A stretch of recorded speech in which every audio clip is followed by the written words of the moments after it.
Day করবো। 140 টাকায় সুদ কত বছর হয়েছে? 5 বছরের। 5 বছরে যদি 140 টাকা সুদ হয়, আমার তো কত বছরের লাগবে? সুদের হার বের করতে গেলে কত বছরের? এটা মূলত 1 বছরের। তাহলে 5 বছর যদি 140 টাকা হয়, তাহলে 1 বছরে কত টাকা?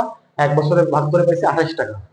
1 বছরে কত টাকা? 28 টাকা। কিন্তু 28 টাকা কয়শো টাকায় সুদ হয়েছে?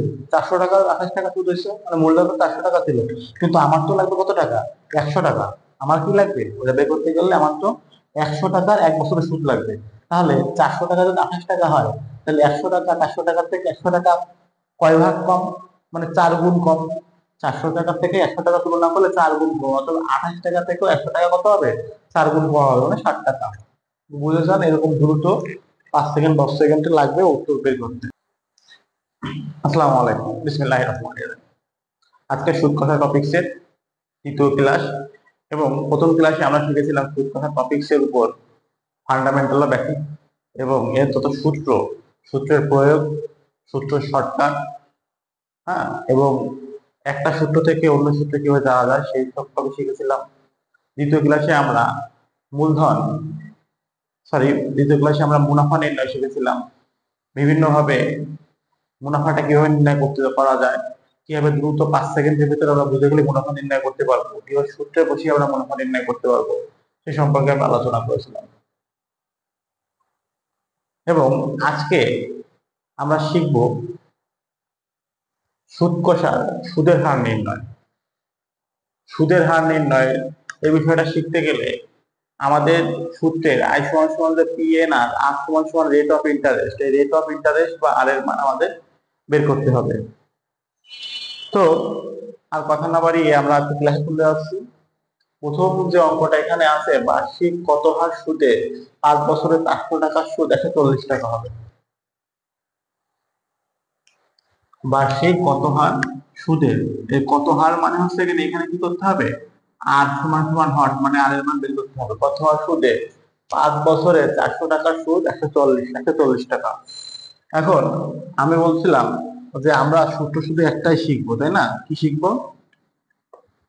শিখবো সেকেন্ড আই সমান সমান পিএনআর। এখন যেহেতু আমার সুদের হার নির্ণয় মানে আর এর মান বের করতে হবে, তাহলে আমার কি লেখা যায়? আর সমান সমান আই বাই পিএন। আর সমান সমান আই বাই পিএন। এটা আমরা গত ক্লাসে আলোচনা করছিলাম যে কিভাবে আর সমান সমান আই বাই পিএন এখানে আসলো। তারপর একটু বলে রাখতে চাই যারা আজকে নতুন আমার ক্লাসে, যে আর এর মান এই পাশে নিলাম, আর আর নিচে কি এই পাশে পিএন গুণ আছে, এই পাশে কি হয়ে গেল? ভাগ হয়ে গেল। এই হিসেবে আর আই বাই পিএন। তাহলে আমরা আমরা আর এর মান মানে সুদের হার নির্ণয়ের জন্য সূত্র লিখতে পারি আর সমান সমান আই বাই পিএন। এবং যেহেতু আর আর মানে রেট অফ ইন্টারেস্ট, মানে হার বেরোবে, হার মানে পার্সেন্ট বেরোবে, পার্সেন্ট অর্থ শতকরা, সেহেতু অবশ্যই একে আমাকে কি করতে হবে? 100 দ্বারা গুণ করতে হবে। এই জন্য এখানে একটা কি করতে হবে? আর এর মান বের করতে গেলে অবশ্যই একে 100 দ্বারা গুণ করতে হবে। তো প্রথমে এখানে আমাদের গত ক্লাসেও ছিল, তারপরে আমরা একটু লিখে নিই বোঝার স্বার্থে এই ক্লাসে। এখানে পি সমান সমান কি? মূলধন। পি সমান সমান মূলধন, এন সমান সমান বছর বা সময়, তাই না? আর আই সমান সমান সুদ বা মুনাফা। আই সমান সমান সুদ বা মুনাফা। এখন বার্ষিক কত হার সুদে 5 বছরে 400 টাকার সুদ 140 টাকা হবে? তাহলে দেখেন কি কি বলছে এখানে। বলছে বার্ষিক কত হার সুদে 5 বছরে, এই পাঁচটা কি? এই পাঁচটা হচ্ছে এন এর মান। এন এর মান কত এখানে? এন এর মান 5। 400 টাকার সুদ, তাহলে এই 400 টাকা কি? মূলধন বা পি এর মান। তাহলে এখানে আমি লিখলাম 400, ঠিক আছে? আর সুদ হবে কত টাকা? 140 টাকা। তাহলে এই সুদ হচ্ছে 140 টাকা আয়ের মান 140 গুণ 100। তাহলে আমি কিন্তু উপর থেকে মানগুলো কি করলাম? খুঁজে খুঁজে এনে বসিয়ে দিলাম, তাই তো? তাহলে এখানে কি হবে?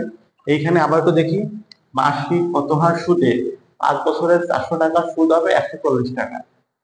তাহলে ওই 140 টাকা হচ্ছে সুদ মানে আয়ের মান, 400 টাকা হচ্ছে মূলধন মানে পি এর মান, আর 5 বছর হচ্ছে সময় মানে বছর।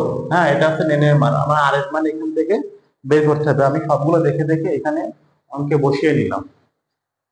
বসানোর পর আমি যদি এখানে কাটাকাটি করি 7%, তাহলে প্রথমটার উত্তর হবে আমাদের 7%। মানে মানে 400 টাকা বছর কত হার সুদে 400 টাকা 5 বছর রেখে 40 টাকা হবে। মানে আমার যদি 7% সুদ ধরা হয়, তাহলে 400 টাকা 5 বছরে কত হবে? 140 টাকা হবে। এখানে কিন্তু সুদের হার নির্ণয়ের বিভিন্ন পরীক্ষায় যে অঙ্কগুলো আসছে সেগুলো থেকে বেছে বেছে একই নিয়মে প্রত্যেক নিয়ম থেকে দুইটা একটা করে অঙ্ক এখানে গুরুত্বপূর্ণ দেখে সন্নিবেশিত করা হয়েছে। অতএব মনোযোগ দিয়ে যদি দেখেন তাহলে একই সাথে আপনাদের প্রশ্ন সলভ করা হয়ে যাবে, বোঝাও হয়ে যাবে। এরপরে আপনারা যে কোনো একটা বই নিয়ে এখান থেকে এই সংশ্লিষ্ট অঙ্কগুলো নিজেরা প্র্যাকটিস করলে ইনশাল্লাহ খুব ভালোভাবে পারবেন। হ্যাঁ, 2 নম্বর কি বলছে? আচ্ছা, এখন এটা তো আমি বের করলাম। এখানে আমরা যেভাবে অ্যাডভান্স লেভেলে থিঙ্কিং করতে পারি, যদি আমি এটা বুঝলাম, হ্যাঁ, বোঝার পরে সূত্র দিয়ে আমি এটা করব। সূত্র দিয়ে করতে গেলে ওরকম 10, 15, 20 সেকেন্ড বা ভালো বুঝে গেলে, খুব বুঝে 30, 40 সেকেন্ড লাগবে। কিন্তু আমি আরো এটা মুখে মুখে করতে পারতাম। কিভাবে মুখে মুখে করতে পারতাম? আমি কিন্তু আগের ক্লাসেও বলেছি বা বারবার বলি যে এগুলো কিন্তু আপনার প্রথমে আয়ত্তের করতে সময় লাগবে। প্রথমে মনে হবে যে এগুলো অযৌক্তিক, হ্যাঁ, এর থেকে এইগুলোই সহজ। কিন্তু যখন আপনি শিখে যাবেন, তখন কিন্তু অ্যাডভান্স লেভেলে যখন ভাবতে পারবেন, হ্যাঁ, তখন কিন্তু কি হবে? তখন আমি এখন যেগুলো বলছি এগুলোই কি মনে হবে? সহজ মনে হবে। যেমন আমার এখানে 5 বছরে খেয়াল করেন, এখানে সুদ কত? সুদ হচ্ছে 140 টাকা। সুদ কত? 140, মানে 140 টাকা। কয় বছর এই সুদটা হচ্ছে? 5 বছরে। তাহলে আপনি চিন্তা করেন, 5 বছরে যদি 140 টাকা হয়, 5 বছরে যদি 140 টাকা হয়, তাহলে 1 বছরে কত টাকা হবে? 5 বছরে যদি 140 টাকা হয় সুদ, তাহলে 1 বছরে কত হবে? 5 দিয়ে 140 কাটেন, 5 দুগুনি 10, 28 টাকা। 1 বছরে সুদ হবে কত টাকা? 1 বছরে সুদ হয়েছে 28 টাকা। কত টাকা সুদ হয়েছে? 28 টাকা। এই 28 টাকা কত টাকার উপরে সুদ? দেখেন তো, খেয়াল করে দেখেন। এই 28 টাকা, এই 28 টাকার মূলধন ছিল হচ্ছে 400 টাকা। কত টাকা? 400 টাকা। 400 টাকা সুদ হচ্ছে গিয়ে 28 টাকা। তাহলে 100 টাকার সুদ কত হবে? ঐকিক নিয়ম অনুযায়ী আমরা করতে পারি। আবার সহজে শর্টকাটে এভাবে করতে পারি। 400 সাথে 100 তুলনা করলে, 400 সাথে 100 তুলনা মানে কত? এর থেকে 4/1 ভাগ, মানে 400 4/1 ভাগ। 400 টাকা যদি 28 টাকা হয়, 100 টাকা কত হবে? 60 টাকা। তার মানে আমার তো শতকরা বের করতে হচ্ছে। শতকরা মানেই হচ্ছে গিয়ে 100-র ভিতরে কত। শতকরা মানে কি? শতকরা মানে 100-র ভিতরে কত। তাহলে 100 টাকায় কত টাকা সুদ হবে? 60 টাকা। 100 টাকা ওই যে হার বলছে, আমার কিন্তু এটা বুঝতে হবে, এইটা আমাদের বলতে খেয়াল নেই। হ্যাঁ, সবচাইতে এই সুদের হার মানে হচ্ছে গিয়ে, সুদের হার মানে খেয়াল করে দেখেন, 100 টাকায়, 100 টাকায় 1 বছরে, 100 টাকায় 1 বছরের মুনাফা। মানে 100 টাকা 1 বছরের মুনাফার হার। 100 টাকা 1 বছরের মুনাফা হার মানে সুদের হার বের করতে গেলে আমাকে 100 টাকা মূলধন হবে আর বছর হবে 1। মানে 100 টাকার উপরে ভিত্তি করে 1 বছরের যে ই হবে, হারটা হবে, ওইটাই হচ্ছে সুদের হার। তাহলে 400 টাকা যদি 28 টাকা হয়, 100 টাকা কত টাকা? 7 টাকা। তো 100 টাকা 7 টাকা, মানে এখানে সুদের হার কত? 7%। তাহলে আমি সূত্র দিয়ে করতে বললাম। একই ভাবে, একই ভাবে কি করতে পারছি, যে কিভাবে বের করতে আরেকবার দেখেন। যে এখানে মোট সুদ কত? 140 টাকা। দ্বিতীয় অঙ্কটা আমরা সুদে করবো না, মানে এই সূত্র দিয়ে করবো না। দ্বিতীয় অঙ্কটা আমরা শর্টকাটে ট্রিক্স বা শর্টকাট মেথড দিয়েই করবো। 140 টাকায় সুদ কত বছর হয়েছে? 5 বছরে। তা 5 বছরে যদি 140 টাকা সুদ হয়, আমার তো কত বছরের লাগবে? সুদের হার বের করতে গেলে কত বছরের? এটা মূলত 1 বছরে। তাহলে 5 বছর যদি 140 টাকা হয়, তাহলে 1 বছরে কত টাকা? 1 বছরে ভাগ করে পাইছি 28 টাকা। 1 বছরে কত টাকা? 28 টাকা। কিন্তু 28 টাকা কয়শো টাকায় সুদ হয়েছে? 400 টাকা 28 টাকা সুদ হয়েছে, মানে মূলধন তো 400 টাকা ছিল। কিন্তু আমার তো লাগবে কত টাকা? 100 টাকা। আমার কি লাগবে ওটা বের করতে গেলে? আমার তো 100 টাকার 1 বছরের সুদ লাগবে। তাহলে 400 টাকা যদি 28 টাকা হয়, তাহলে 100 টাকা 400 টাকার থেকে 100 টাকা কয় ভাগ কম? মানে 4 গুণ কম। 400 টাকা থেকে 100 টাকা তুলনা করলে 4 গুণ কম, অর্থাৎ 28 টাকা থেকেও 100 টাকা কত হবে? 4 গুণ কম হবে, মানে 60 টাকা। বুঝেছেন? এরকম দ্রুত 5 সেকেন্ড 10 সেকেন্ড লাগবে উত্তর বের করতে। কত হার সুদে? 700 টাকার 5 বছরের সুদ 105 টাকা। খেয়াল করে দেখেন, এই যে 105 টাকা কি, আমার এই মানগুলো বের করতে হবে। এই 105 টাকা হচ্ছে গিয়ে সুদ, মানে আয়ের মান। কার মান? আয়ের মান। এই 100 টাকা বলছে কত হার সুদের, 700 টাকার 5 বছরের সুদ 105 টাকা। তাহলে এই 105 টাকা হচ্ছে কার মান? আয়ের মান। 105 টাকা আমার আয়ের মান, সুদ, মোট সুদ এখানে 105 টাকা, 5 বছরে, 5 বছর হচ্ছে আমার এন এর মান। আর 700 টাকায়, 700 টাকা আমার মোট মূলধন মানে পি এর মান। এখন আমি যদি এখানে সূত্র করি, দেখেন আই সমান সমান কত? আই সমান সমান 105, পি সমান সমান কত? 700, আর এন এর মান কত? এন এর মান হচ্ছে 5 গুণ 100। তাহলে এটা করলে 0 0 0 0, 5 দিয়ে কাটলে 21, 3 7 21, কত? 3%। কত উত্তর হবে এটা? দ্বিতীয়টার উত্তর হবে 3%, এটা উত্তর হবে 3%। এখন এটাকেও আমি শর্টকাটে আমি করার চেষ্টা করবো। কিভাবে করবো? মোট সুদ হয়েছে কত টাকা দেখেন, মোট সুদ হয়েছে ওইটা খেয়াল করবো 105 টাকা। এই 105 টাকা কয় বছরের জন্য সুদ হয়েছে? 5 বছরের জন্য। তা 5 বছরের জন্য যদি 105 টাকা সুদ হয়, তাহলে 1 বছরের জন্য কত? মানে 1 বছরের জন্য 105/5 মানে 21 টাকা। 105 টাকা, তাহলে 1 বছরের সুদ হবে কত টাকা? 21 টাকা। 1 বছরে কেন বের করলাম? ওই যে বললাম 100 টাকার 1 বছর বের করতে হবে। 1 বছরের সুদ হচ্ছে 21 টাকা। এখন এই 21 টাকা, 21 টাকা কত টাকার উপরে সুদ? 700 টাকার সুদ। খেয়াল করে দেখেন, তাহলে দেখেন 700 টাকার সুদ কত টাকা? 21 টাকা। 700 টাকার সুদ 21 টাকা, কিন্তু আমার তো 100 টাকার লাগবে। তাহলে 100 টাকার সুদ কি 700 100 কত গুণ কম? 7 গুণ কম। তাহলে 21-এর থেকে 7 গুণ কম হলে কত হবে? 3 টাকা। কত টাকা? 3 টাকা, মানে উত্তর 3%। দেখেন কত সহজে, যদি বোঝেন কত দ্রুত হয়ে যায়। আবার একটু বলি, 5 বছরের সুদ ছিল 105 টাকা, তাহলে তো আমার 5 বছর না, আমার তো 1 বছরের লাগবে। তাহলে 1 বছর মানে 105 টাকা 5 বছরের হয়, 5 দিয়ে ভাগ করলে 1 বছর হচ্ছে 21 টাকা। 21 টাকা তো 700 টাকার সুদ, আমার লাগবে তো 100 টাকার সুদ। তাহলে 700 টাকা যদি 21 টাকা হয়, 100 টাকায় 3 টাকা, মানে এই যে এখান থেকে 700 থেকে 100 7 গুণ কম, আবার 21 থেকে, তাহলে 7 গুণ কম হলে হবে 3 টাকা। যারা অ্যাডভান্স লেভেলে ভাবতে পারেন, ভাবতে ভালোবাসেন, হ্যাঁ, যারা অঙ্ক ভালোবাসেন, তারা অবশ্যই ইনশাল্লাহ এখানে ভালো বুঝবেন, এবং এইগুলো করলে কি করতে পারবেন, আপনি দ্রুত আপনার প্রতিযোগী থেকে দ্রুত অ্যান্সার বের করতে পারবেন। আচ্ছা, একইভাবে আমি পরেরটা, এটা আর আমি সূত্রে যাবই না, আপনারা তখন সূত্র দিয়ে করে দেখবেন, আমি এটা শর্টকাটেই যাবো। ব্যাংকে 9,000 টাকা রেখে 2 বছরে 1800 টাকা সুদ পাওয়া গেল। দেখেন কি কি আছে, আমরা বোঝানোর জন্য লিখি। এই 2 বছরে 1800 টাকা সুদ পাওয়া গেল। এই 1800 টাকার নাম হচ্ছে গিয়ে ইন্টারেস্ট বা আয়। এই 2 হচ্ছে গিয়ে এন, এই 2 তার মান 2 হচ্ছে 2 এন, আর 9,000 এটা পি এর মান। তাহলে পি এন আই সব পেয়ে গেলাম। এটা আপনি সূত্রে বসিয়ে আপনি উত্তর করে দেখবেন, আমি শর্টকাটে এটা করে দেখবো। ব্যাংকে 9,000 টাকা রেখে 2 বছরে 1800 টাকা সুদ পেলে সুদের হার কত?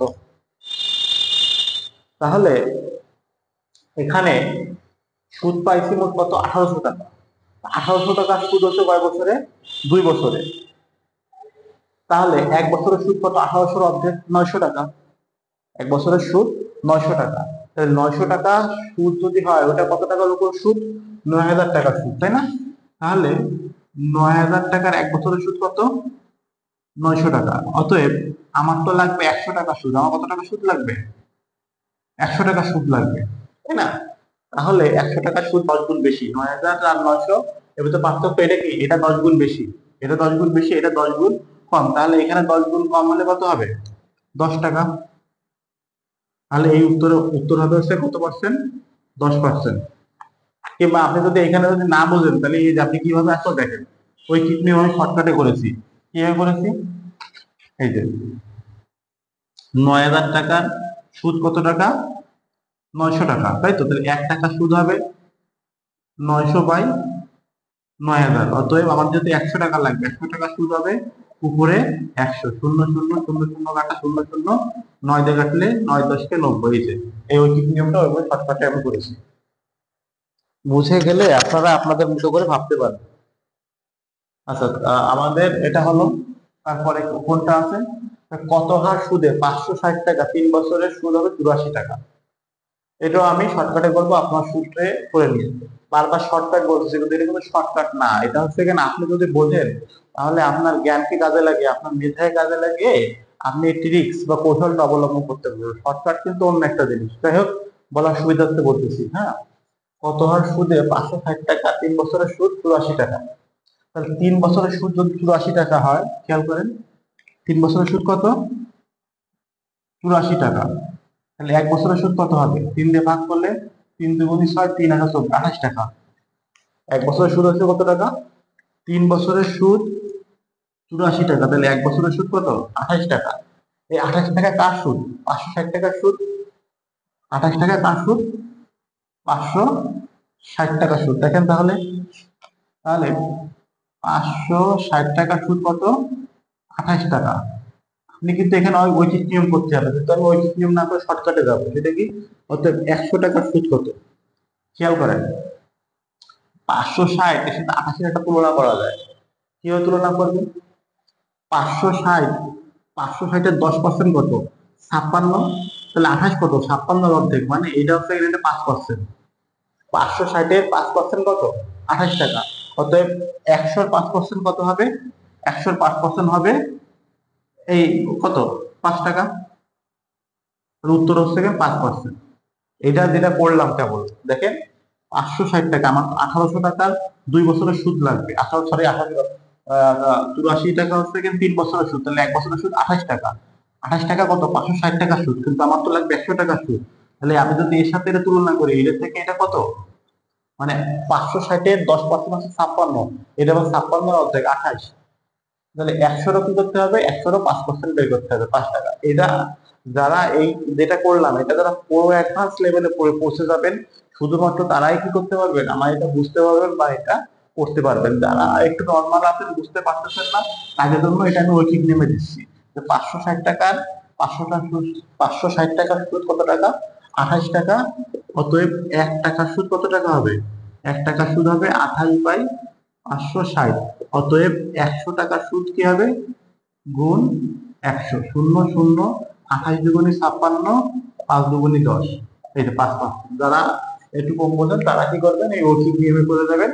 তো যেটা আমি দেখালাম, যারা ওইটা বুঝতে পারছেন, ওইগুলো চর্চা করতে পারছেন, তাদের বুঝবো যে তাদের অঙ্কের লেভেলটা বা গণিতের চর্চাটা অনেক ভালো। ইনশাআল্লাহ তারা ভালো কিছু করতে পারবে। আচ্ছা, এবার এবার কত হার সুদ, এটা তো গেল। হ্যাঁ, তাহলে আমাদের খুব ইজিলি আমরা এইটা এটা এটা এটা 4টা অঙ্ক পেয়ে গেলাম। এবার বলছে 10% মুনাফায় 3000 টাকা এবং 4% মুনাফায় 2000 টাকা বিনিয়োগ করলে মোটের উপর সুদের হার কত, মোটের উপরে মানে এই দুইটার মূলের এভারেজ সুদের হার কত হবে। তাহলে খেয়াল করেন, এখানে 10% মুনাফা কত টাকা, 3000 টাকা। তাহলে 3000 টাকা 10% মুনাফা, আমার এখানে তো আয়ের মান লাগবে। আয়ের মান তো এই উপরের অঙ্কগুলো কি ছিল, আয়ের মান, সরি আয়ের মান বা মোট সুদ দেওয়া ছিল, সরি আয়ের মান বা মোট সুদ দেওয়া ছিল, কিন্তু এটা কি মোট সুদ তো দেওয়া নেই, আছে বলছে হচ্ছে কি 3000 টাকা 10% মুনাফা। তাহলে 3000 টাকা যদি আমি আসল হয়, তার 10% করলে কত হবে, 300 টাকা। মানে এই ক্ষেত্রে এইখান থেকে মুনাফা, এখানে আয় মোট বের করে নিই।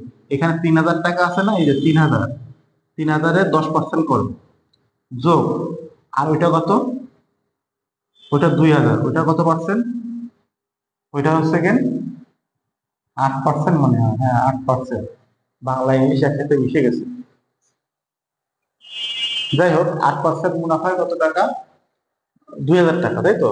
তাহলে এখানে 10% মানে কত হবে, 10% মানে 300, একটা শূন্য বাদ। আর 8% মানে, এখানে 1% মানে কত, 2 শূন্য, যেটা আমি শিখেছিলাম। 2000 মানে 1% মানে 2 শূন্য বাদ, তাহলে 20, 8 20-এ 160। তাহলে মোট হচ্ছে 460 টাকা। এই 460 টাকা কি, এই 460 টাকা হচ্ছে এখানে আয়ের মান বা মূলধন, সরি আয়ের মান বা মুনাফা। 460 টাকা আয়ের মান বা মুনাফা। তাহলে আয় আমি কত লিখবো উপরে, 460। কথা বুঝতে পারছেন। আর পি বা মূলধন কত, মূলধন এই দুইটা মিলে, এই 3000 টাকা আর এই 2000 টাকা, মোট কত, মোট হবে 5000 টাকা। আর এন, এন হচ্ছে এখানে কোনো কিছু বলা নেই, মানে কত, 1, 1 বছরে, গুণ 100। এখন অনেকে আবার একটু বেশি বুঝতে পারেন বা কম বুঝতে পারেন, বেশি বা কম কিভাবে বুঝবেন, যে কম না, সেটা বেশি বলতো যে এখানে 10% মুনাফায় 3,000 টাকা এবং 4% মুনাফায় 2,000 টাকা, তাহলে এই 1 বছর আর এই 1 বছর মোট 2 বছর, এনের মান 2, তাকে তো না। মানে ওই 1 বছর এনের মান কত, এনের মান 1 বছরই হবে। 10% মুনাফায় একজন ব্যক্তি দুইটা টাকা ছিল, একটা হচ্ছে 3,000 টাকা, একটা 2,000 টাকা। এই 3,000 টাকা একজনের কাছে 10% মুনাফায় দিছে, আর এই 2,000 টাকা একটা একজন লোকের কাছে 8% মুনাফায় দিছে। এবার সে বলতেছে ওভারঅল তার সুদের হার কত। হ্যাঁ, তাহলে সুদের হার করতে গেলে আমার তো প্রথমে আয়ের মান লাগবে। তাহলে আয়ের মান, এই 3,000 টাকা 10% করলে কত, 300 টাকা। আর এই 2,000 টাকা 8% করলে কত, 160 টাকা। তাহলে মোট আয়ের মান 460, আর মোট মুনাফা 3 আর 2 5,000। আর বছর হচ্ছে কেন 1, 0 0 0 তিনটা, একটা দুইটা তিনটা কাটলাম, আর এটা 5 দিয়ে কাটলে কত হবে, 9 দিয়ে 46 করলে 5 দিয়ে 46/9, তাই না? তাহলে 46/5, 5 নং 45, দশমিক 105, 9.2%। তাহলে শেষের অঙ্কটা উত্তর হবে 9.2%। কত পার্সেন্ট? 9.2%। আশা করি এইগুলো তো সবাই খুব ভালো বুঝতে পারছেন। এখানে আমরা কি করছি, বিভিন্ন ভাবে আই এন এগুলোর মান দেওয়া তো, সেগুলো বসিয়ে বসে সূত্র দিয়ে এবং সূত্র ছাড়া 5 মিনিট 5 সেকেন্ডের ভিতরে আমরা কি করছি, শর্টকাট অঙ্কগুলো করার চেষ্টা করছি।